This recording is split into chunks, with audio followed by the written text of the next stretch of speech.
Good morning student, class 12 matrix का ये अपना अगला लेक्चर है। आज जो हमारा टॉपिक है वो है ऑपरेशन ऑन मैट्रिक्स।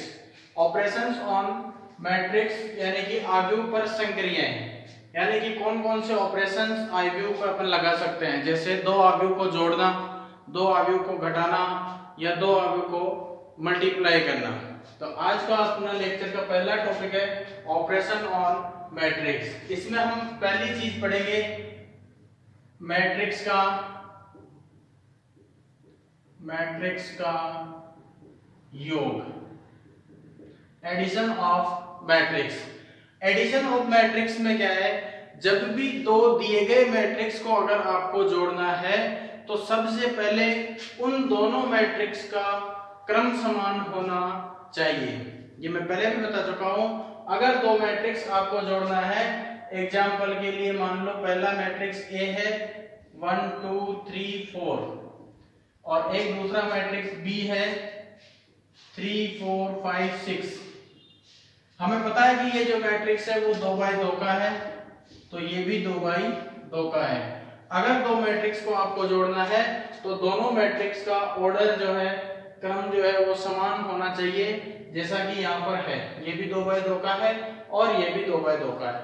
अब अगर दो दिए गए मैट्रिक्स समान क्रम के हैं तो उनको जोड़ने का क्या तरीका है, यानी कि मान लो मुझे a प्लस बी अगर निकालना है तो इसके लिए क्या तरीका है कि संगत अवयव जो है वो संगत अवयव में जुड़ेगा, यानी कि कॉरस्पॉन्डिंग एलिमेंट जो है वो कॉरस्पॉन्डिंग एलिमेंट में ऐड होंगे। जैसे ये फर्स्ट एलिमेंट है तो ये इस फर्स्ट एलिमेंट में ऐड होगा और a प्लस बी मैट्रिक्स जो बनेगा वो बनेगा 1 प्लस 3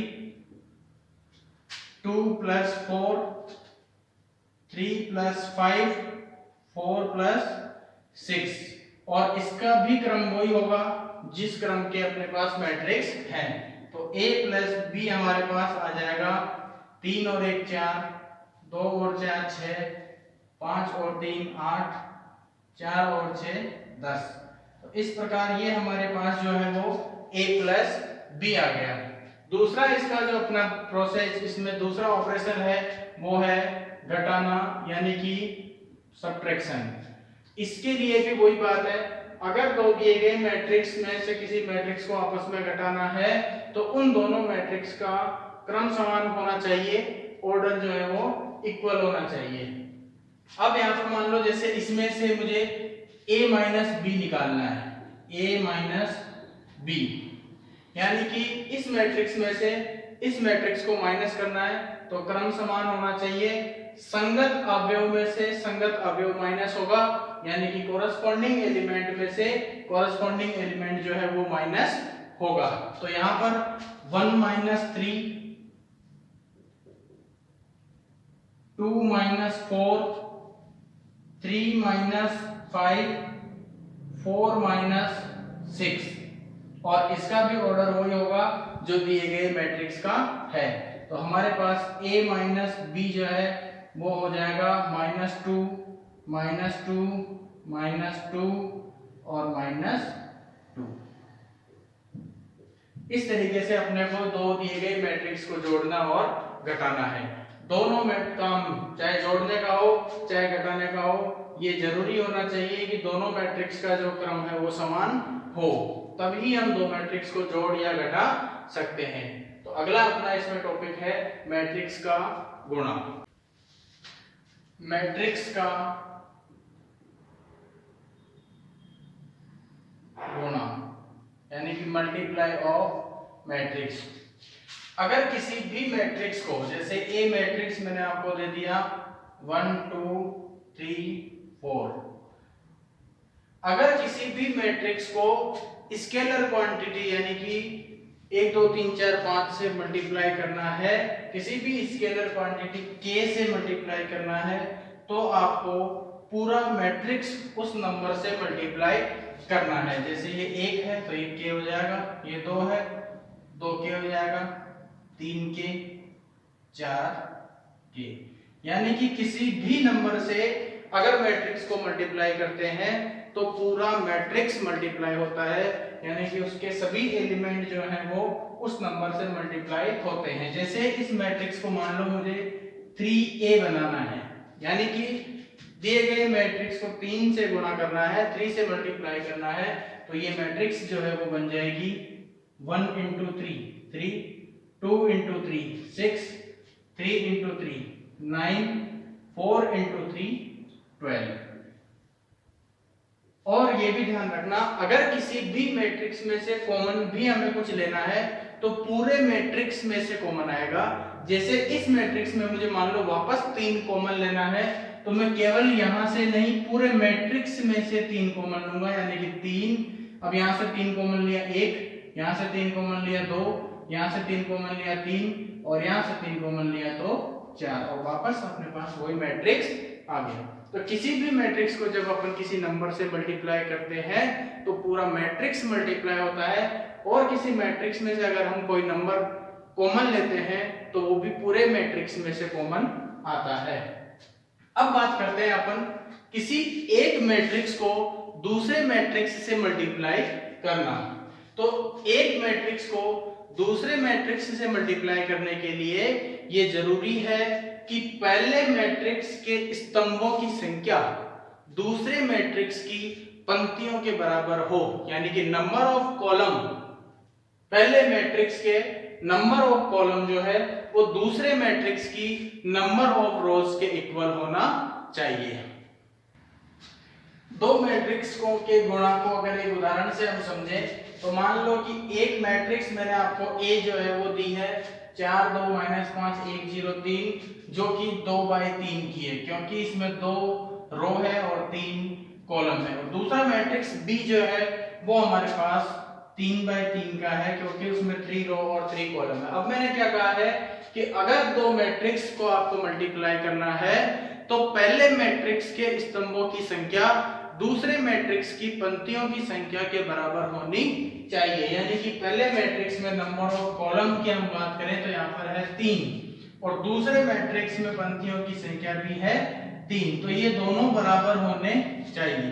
पहले मैट्रिक्स के स्तंभों की संख्या जो है वो दूसरे मैट्रिक्स की पंक्तियों की संख्या के बराबर होना चाहिए, तब हम दो मैट्रिक्स को मल्टीप्लाई कर सकते हैं। तो यहाँ पर अगर मैं ए बी मल्टीप्लाई, ये ध्यान रखना ए को मल्टीप्लाई कर रहे हैं बी से, अगर आप ऐसा लिख दोगे बी ए तो इसका मतलब हो जाएगा कि बी को मल्टीप्लाई कर रहे हो ए से, तो आपको पहला मैट्रिक्स ये हो जाएगा, दूसरा मैट्रिक्स ये हो जाएगा। तो इसमें स्तंभों की संख्या 3 है जबकि इसमें पंक्तियों की संख्या 2 है, तो ये मल्टीप्लाई पॉसिबल नहीं है। तो दिए गए उदाहरण में हम a को b से मल्टीप्लाई कर सकते हैं, लेकिन b को जो है वो a से मल्टीप्लाई नहीं कर सकते, क्योंकि यहाँ पर b के स्तंभों की जो संख्या है वो a के पंक्तियों की संख्या के बराबर नहीं है। तो फिलहाल हम यहाँ पर मल्टीप्लाई कर रहे हैं a b।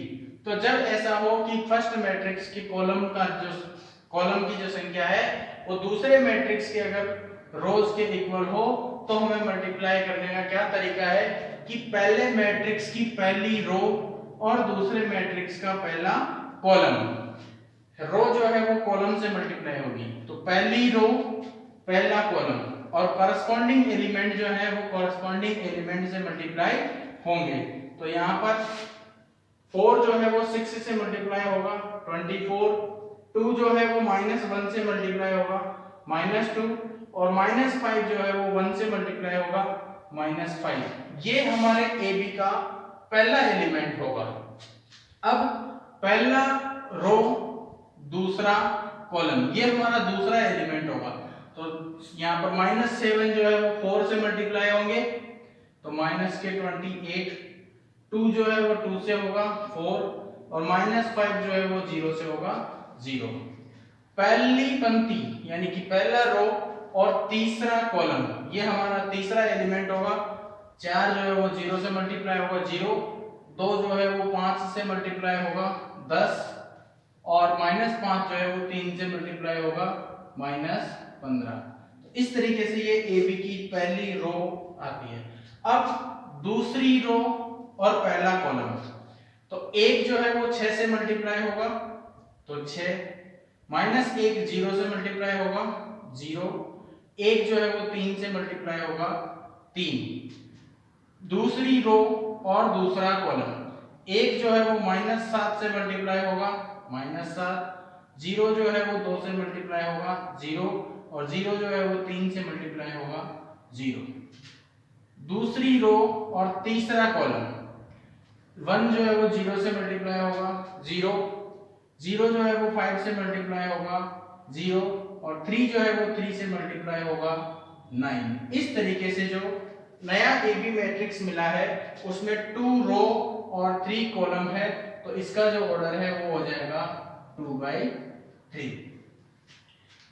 AB is equal two plus के 24 और माइनस के 2 माइनस के 5 यानी माइनस के 7, तो यहां पर हो जाएगा ये 17, माइनस के 28 और प्लस के 4, तो ये हो जाएगा माइनस का 24, यहां पर -5, 9 -7 और 9, तो इस तरीके से ये हमारे पास AB आ गया। यानी कि ध्यान रखना है जब भी दो मैट्रिक्स को मल्टीप्लाई करना है तो पहले मैट्रिक्स की पंक्तियों की संख्या दूसरे मैट्रिक्स के स्तंभों के पहले मैट्रिक्स के स्तंभों की जो संख्या है वो दूसरे मैट्रिक्स के पंक्तियों की संख्या के बराबर होना चाहिए।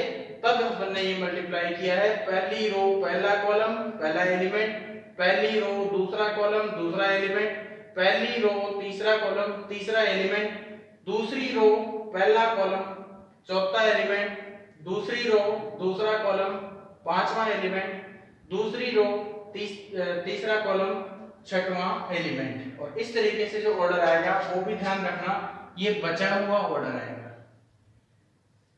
और यहां पर हमारे पास यही ऑर्डर आना है 2/3। तो एक्सरसाइज 3.2 के यहां मैं कुछ क्वेश्चन डिस्कस कर रहा हूं। जैसे सेकंड क्वेश्चन है, if a plus b is equal to this and a minus b is equal to this then find a and b। अगर मैट्रिक्स a plus b ये है, a minus b ये है, तो हमें a और b निकालना है। देखो यहाँ पर सीधी सीधी बात है, a plus b और a minus b, अगर मैं इस पूरी को एक इक्वेशन मान लूं और इसको दूसरी इक्वेशन मान लूं, तो इन दोनों इक्वेशन को अगर मैं ऐड करूं तो -b और प्लस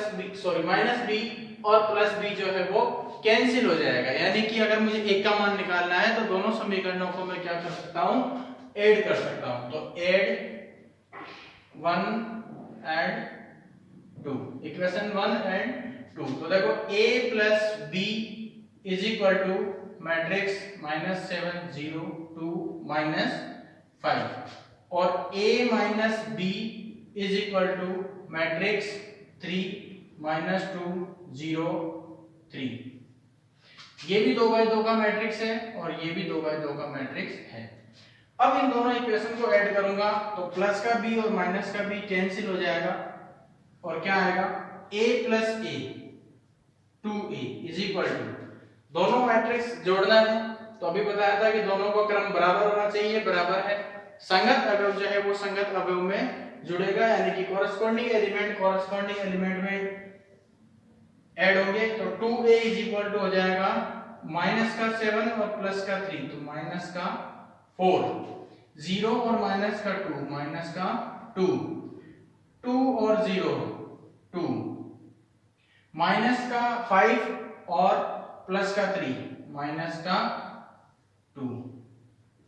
अब ये है 2a की वैल्यू और हमें वैल्यू निकालनी है a की, तो इस 2 को इधर लेकर आएंगे तो ये बन जाएगा a इज इक्वल टू 1/2 -4 -2 2 -2।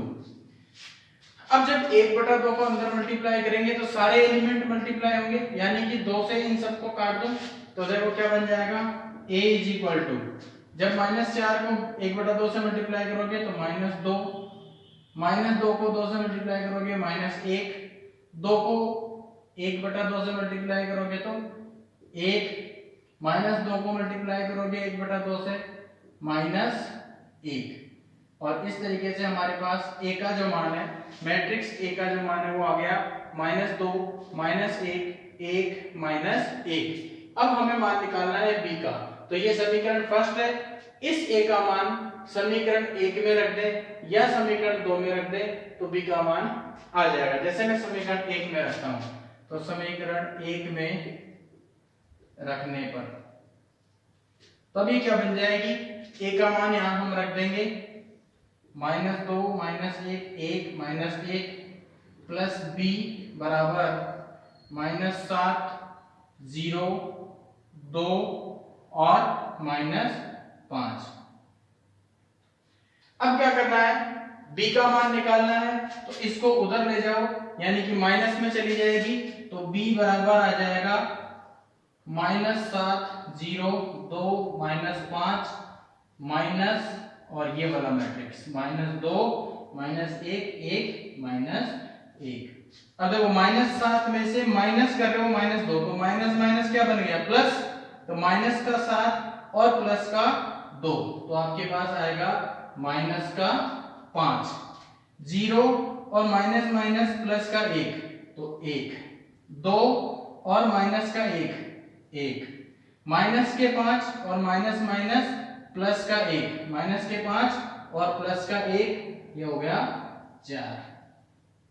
तो ये आपके पास b आ गया। इस तरीके से a का मान ये आ गया और b का मान ये आ गया। तो इस तरीके से क्वेश्चन आ सकता है a प्लस b ये है, a माइनस b a है, तो a और b जो है वो ज्ञात करो।